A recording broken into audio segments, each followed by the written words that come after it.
Hello student. तो class 11th के अंतर्गत अपना जो लेसन फर्स्ट है जो कंप्लीट हो चुका है। आज हम सेकंड लेसन के बारे में बात करेंगे। जो अपना जो सेकंड लेसन है वो है क्या है भाई, जीवों का वर्गीकरण। जीवों का वर्गीकरण कि जैसा कि हमें पता है कि जो भी हमारी जो नेचर है या प्रकृति है, इसमें विभिन्न प्रकार के क्या पाए जाते हैं, जीव पाए जाते हैं। अब वो जीव क्या होते हैं, अलग अलग प्रकार के होते हैं, तो उनको क्या होती है, पहचानने में भी क्या होती है, परेशानी होती है। इसलिए उनका क्या किया जाता है, वर्गीकरण किया जाता है, जिससे कि हम जीवों को आसानी से पहचान सकें, उनका नामकरण कर सकें, उनके बारे में अध्ययन कर सकें। इसलिए क्या होता है, जीवों का वर्गीकरण किया जाता है। तो यहाँ तक क्लियर है।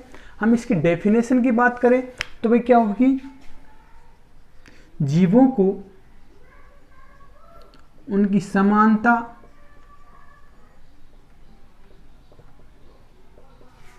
व विभिन्नताओं के आधार पर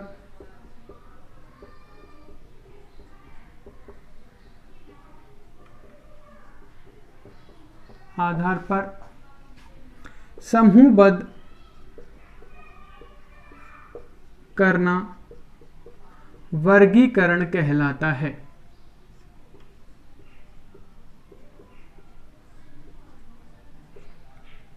ठीक है, तो क्या हो गया भाई, जीव होते हैं उनमें क्या ली जाती है, समानता। केवल यहाँ पे दो वर्ड याद रखने की बात है, तो केवल किसके आधार पर, समानता के आधार पर और विभिन्नता के आधार पर उनको क्या कर दिया जाता है भाई, समूहबद्ध कर दिया जाता है। वही प्रोसेस क्या कहलाती है, वर्गीकरण कहलाती है।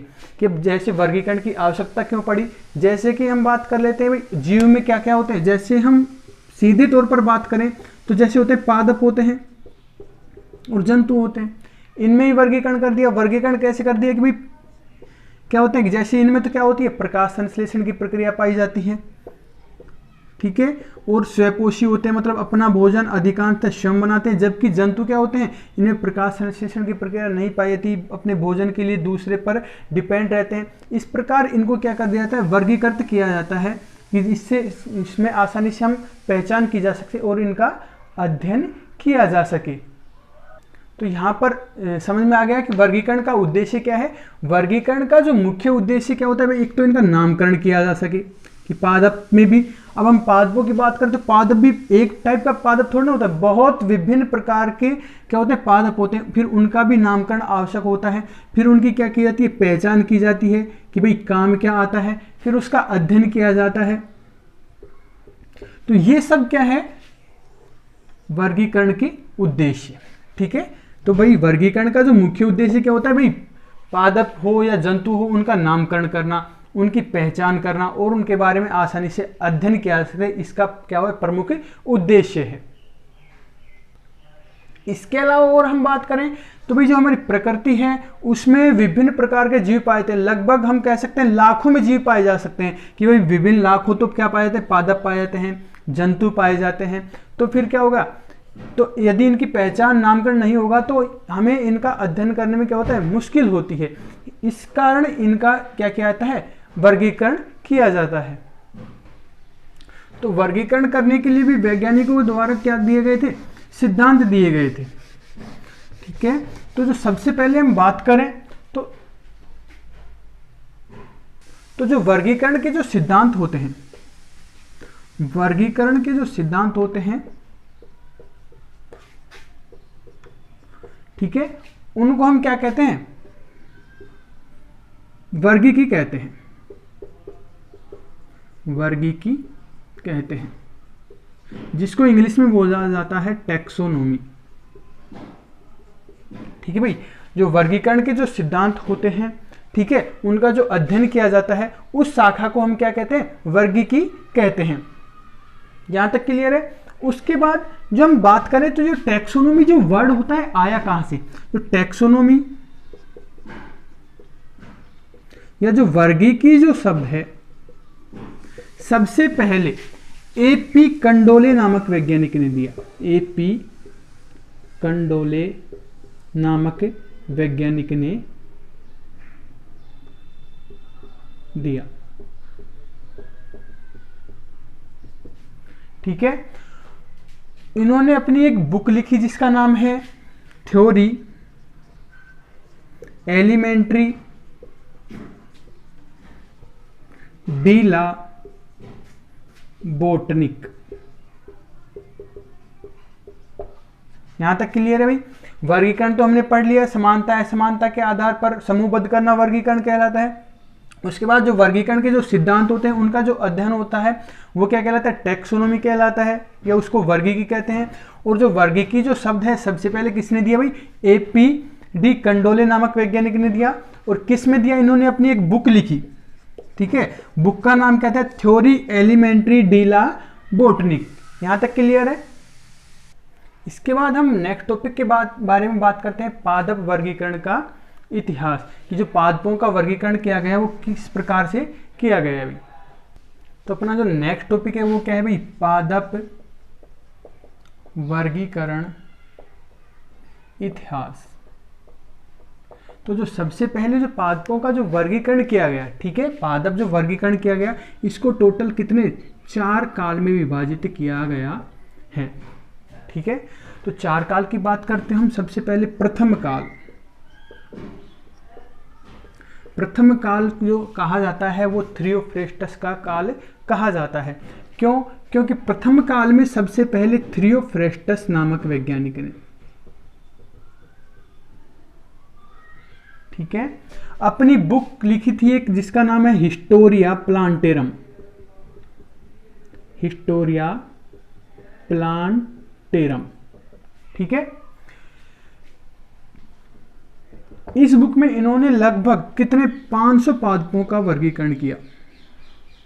लगभग कितने 500 पादपों का वर्गीकरण किया, ठीक है। अब वर्गीकरण किया तो पादपों में भाई उस जमाने में मतलब पहले इतना जो विकसित तो हुए नहीं थे इक्विपमेंट उपकरण की जिसके आसानी से पहचान की जा सकते, तो उन्होंने क्या किया, आकार के आधार पर इनको अलग अलग भागों में पादपों को डिवाइड कर दिया, ठीक है। तो उन्होंने किस किस भागों में डिवाइड कर दिया भाई, एक तो कर दिया किसमें, साक, जो सबसे छोटी होती है साक, ठीक है। उसके बाद क्या होता है, छुप, झाड़ी, उपछुप और वृक्ष। इन 4 भागों में किनको पादपों को डिवाइड कर दिया। साक जो जानते हैं उसमें जो सबसे छोटे होते हैं, जिनकी हम हाइट की बात करें तो लगभग 1 फुट तक हो सकती है, ठीक है। इससे जो थोड़े जो बड़े होते हैं छुप, जिनको हम क्या कह सकते हैं भाई, झाड़ी भी कह सकते हैं, ठीक है, झाड़ी के समान उनके आधार पर। फिर उसके बाद एक को कर दिया किसमें, उपछुप में। और जो सबसे जो लंबे जो प्लांट जो पाए गए उनको किसमें, वृक्ष में डिवाइड कर दिया। इस प्रकार उन्होंने आकार के आधार पर पादपों को भाई कितने भागों में डिवाइड कर दिया, साक में, छुप में, उपछुप में और वृक्ष में विभाजित कर दिया। सबसे पहले किसने किया, थ्रियोफ्रेस्टस ने। इसी कारण हमने पहले भी बताया था, इसी कारण थ्रियोफ्रेस्टस को क्या कहा जाता है, वनस्पति विज्ञान का जनक भी कहा जाता है। वनस्पति विज्ञान का जनक भी कहा जाता है। यहां तक क्लियर है। तो ये था अपना कौन सा भाई, प्रथम काल। उसके बाद जो सेकंड अपना है वो है कौन सा, द्वितीय काल। सेकंड अपना क्या है, द्वितीय काल। ये माना जाता है लगभग 17वीं शताब्दी के अंतर्गत, ठीक है, ये याद रखने वाली बात नहीं है। तो जो द्वितीय काल है ये कहा जाता है किसका, कैरोलस लीनियस का। कैरोलस लीनियस काल भी कह सकते हैं, ठीक है। कैरोलस लीनियस काल क्यों कहा जाता है, क्योंकि द्वितीय काल के अंतर्गत कैरोलस जो लीनियस वैज्ञानिक हैं इन्होंने अपनी एक बुक लिखी, कौन सी थी, स्पीसीज प्लांटेरम। स्पीसीज प्लांटेरम, इसमें इन्होंने लगभग 6000 पादपों को वर्गीकृत किया।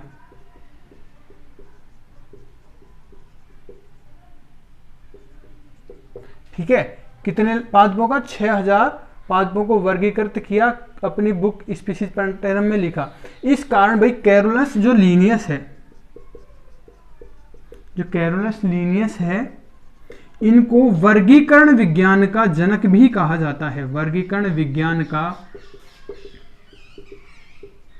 जनक भी कहा जाता है। कोई पूछ ले कि भाई वनस्पति विज्ञान का जनक तो कौन था, थियोफ्रेस्टस, और कोई पूछ ले वर्गीकरण जो विज्ञान है उसका जनक किसको कहा जाता है, कैरोलस लिनियस को कहा जाता है। तो जब इन्होंने 6000 पादप जातियों को वर्गीकृत किया तो इन्होंने कुल हम बात करें तो कितने भाई 24 वर्ग बनाए। ठीक है भाई, कितने वर्ग बनाए, पादपों के टोटल कितने वर्ग बनाए, 24 6000 के, जिसमें से इनमें जो 23 जो वर्ग थे वो तो थे किसके, पुष्पोद्भिद पादप के। पुष्पोद्भिद मतलब कि भाई ऐसे पादप जिनमें क्या पाए थे, पुष्प पाए जाते हैं। ठीक है, तो उनके तो कितने थे 23 वर्ग। वो जो एक वर्ग था वो किसका था, अपुष्पोद्भिद पादप का, कि कुछ पादप ऐसे होते हैं भाई जिनमें पुष्प का निर्माण नहीं होता। ठीक है, तो उनको हम कहते हैं कैसे, अपुष्पोद्भिद। तो जो कैरोलस लिनियस ने जो वर्गीकरण किया पादपों का, कितने 24 वर्ग बनाए टोटल, इसमें से 23 वर्ग से तो जो 23 वर्ग थे वो कैसे थे, पुष्पोद्भिद पादप के, और जो एक वर्ग था उसको वो कैसे था, अपुष्पोद्भिद पादप में वर्गीकृत किया। यहां तक क्लियर है। उसके बाद जो थर्ड अपना कौन सा है, तृतीय काल। नेक्स्ट अपना तृतीय काल। तृतीय काल जो होता है इसमें इन्होंने दो वैज्ञानिक, तो किसने, जोसेफ डाल्टन ने और दूसरे थे हुकर ने। ठीक है, दो वैज्ञानिक कौन कौन, जोसेफ डाल्टन व हुकर। ठीक है, इन्होंने अपनी एक बुक लिखी जेनेरा प्लांटेरम। ये याद रखने वाली बात है भाई, डाल्टन हुकर ने कौन सी बुक लिखी, कैरोलस लिनियस ने कौन सी बुक लिखी। ठीक है, तो ये याद कर लेना। तो डाल्टन हुकर ने अपनी कौन सी बुक लिखी, जेनेरा प्लांटेरम। उसमें इन्होंने क्या वर्गीकृत किया भाई, जो आवर्तबीजी जो पादप होते हैं, आवर्तबीजी जो पादप होते हैं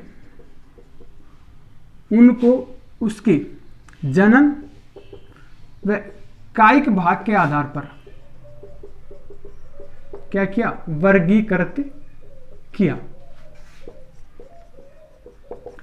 ठीक है, यहां तक क्लियर है कि आवर्तबीजी पादप क्या होते हैं, कि भाई ऐसे पादप जिनमें जो बीज होते हैं वो क्या होता है, फल भित्ति द्वारा आवृत होते हैं, क्या कहलाते हैं, आवर्तबीजी कहलाते हैं। तो उन्होंने क्या किया भाई, जनन के आधार पर और जो कायिक जो भाग होते हैं उनके आधार पर क्या किया, वर्गीकृत किया। कौन सी अपनी बुक में, जेनेरा प्लांटेरम। इसलिए इनको क्या कहते हैं, जो पादप वर्गीकरण का तृतीय काल कहा जाता है।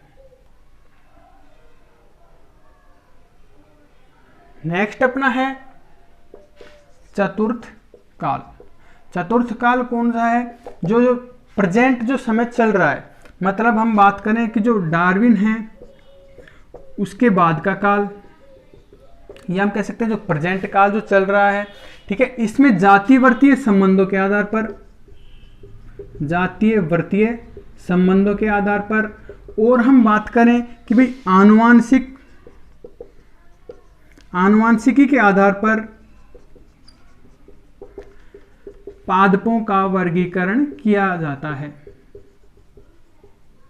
ठीक है, इसलिए हम इसको क्या कह सकते हैं, हम इसको कह सकते हैं नववर्गीकी विज्ञान भी कह सकते हैं, नववर्गीकी विज्ञान कहते हैं।